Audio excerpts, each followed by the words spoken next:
Talk about what happened there towards the end when Jarkel kind of took the game over. I mean, what was it that allowed him to kind of go into the zone that he ran to, and whatever adjustments, changes needed to be made, that weren't made? What happened during that stretch of the game? Well, you've got to compliment him. You know, he stepped up in the second half and had 20 points, and he just got into a really nice rhythm. Not just being able to attack the basket, I felt like he hit some really tough shots, contested twos, step back threes, and at the end of the day, your big time players have to step up. I think the shots that he took and the shots that he made in the second half, I feel like we had the same, if not better shots, and ours didn't go in. And so, in the second half, we had a 6-point lead, a little bit under 10 minutes to go.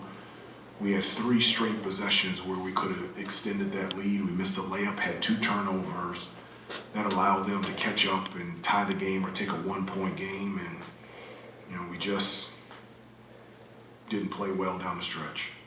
That stretch that you're talking about, what were some of the other factors in there? And you guys have been in situations where you've not closed as well as you would like. So what is the consistent issue there? Well, I don't necessarily just focus on the last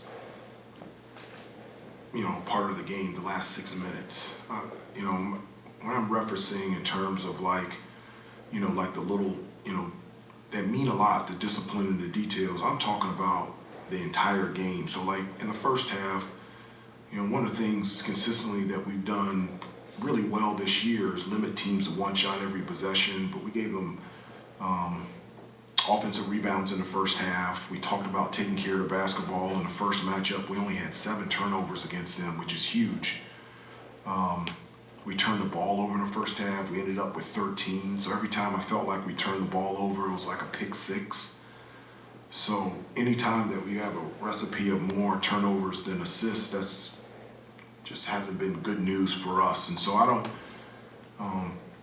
down the stretch, we didn't play well enough to win, but I felt like throughout the course of the game, we could have done the important little things that could have put us in a position to not just be down 1 at halftime and not just be up 6 with a little bit more than 9 minutes to go in the game. You always said that you want your team to respond and get back up after being knocked down, but how do you change the message when it's clearly not working at its maximum because the results aren't? Well, I disagree with you. I disagree with you from the standpoint that it's not working. I do. Sometimes it doesn't come when you want it, where you want it, how you want it, in the manner in which you want it, at the time that you want it. That's life. And so what the key is to understand and to continue to get back up and continue to fight.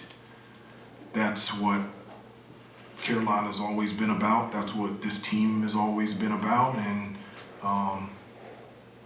it's not even a choice. That's the only direction that you can go. And so just because you don't get what you want right when you want it and right when you think you should have it, that doesn't stop you from doing the good things to put yourself in a position to be successful. And so I disagree from the standpoint, I know where you're coming from, but I disagree that it's not working.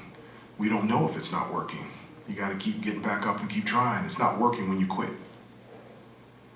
For the most part, were you satisfied with the shot selections that you guys got? Like once it got tied at 60 in that kind of crucial stretch? I did. I need to look back at it. I know that we had some good looks from the guards, from the outside. I know that we were attacking the basket and trying to score, trying to get contact, trying to get to the free throw line. I felt like, in terms of execution, we got the ball to the guys that we wanted to get the ball to. But we just didn't make the shots. And when we missed, they came down and they got the shots that they wanted and they made them.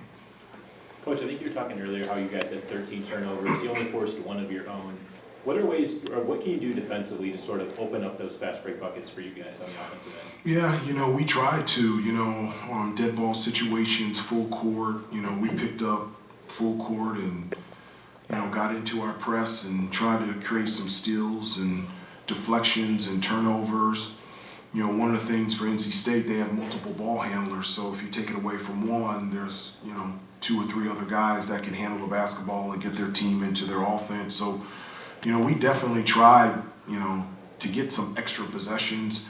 There's a number of ways to get extra shots. You can obviously get steals, offensive rebounds. So that's, one of the things that we talked about. We got 18 offensive rebounds, but we only scored 15 points off those offensive rebounds. So, if you want to count getting steals and deflections, you can put it under getting second chance opportunities for an offensive rebound and also getting to the free throw line. And we did,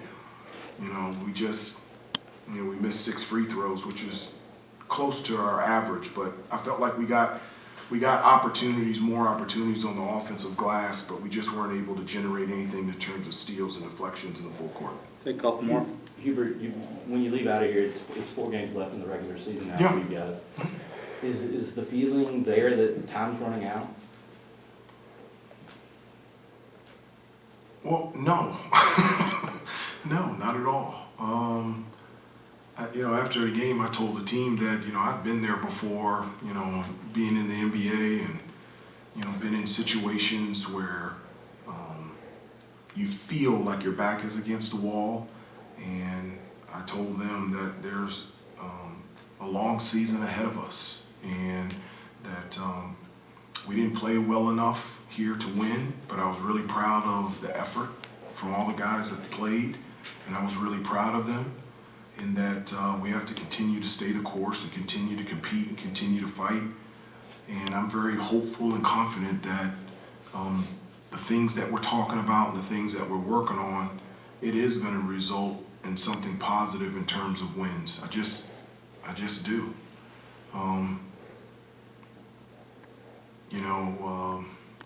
It says in I think Hebrews 11:1, faith is being sure of what you hope for and certain of what you don't see. That's what I have in this team. I have a faith that I'm being sure of what I hope for and certain what I don't see. And so that's what I feel about this team. And I am, even though I'm disappointed that we didn't win tonight and that we have 4 games left in the regular season, I'm very confident and very hopeful and very proud of the group of guys that I coach, and that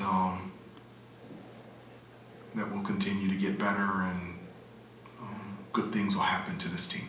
Given where you guys stand right now, is it more of a challenge to get the message through to them? Because they can't block out all the noise, and they understand where you guys are at this point, and now with 3 straight losses, I guess. Yeah, so 5 out of 6. Well, you can block out all the noise. You can. I wouldn't say that you can't. I think you can. And I think, you guys stated it, we have 4 games left in the regular season. So, other than that, there really isn't any other noise other than we play Notre Dame and Virginia and Florida State and Duke. And so, got a great opportunity to play against some unbelievable teams. And as I said before, I'm hopeful and confident and excited about the challenge. Thanks.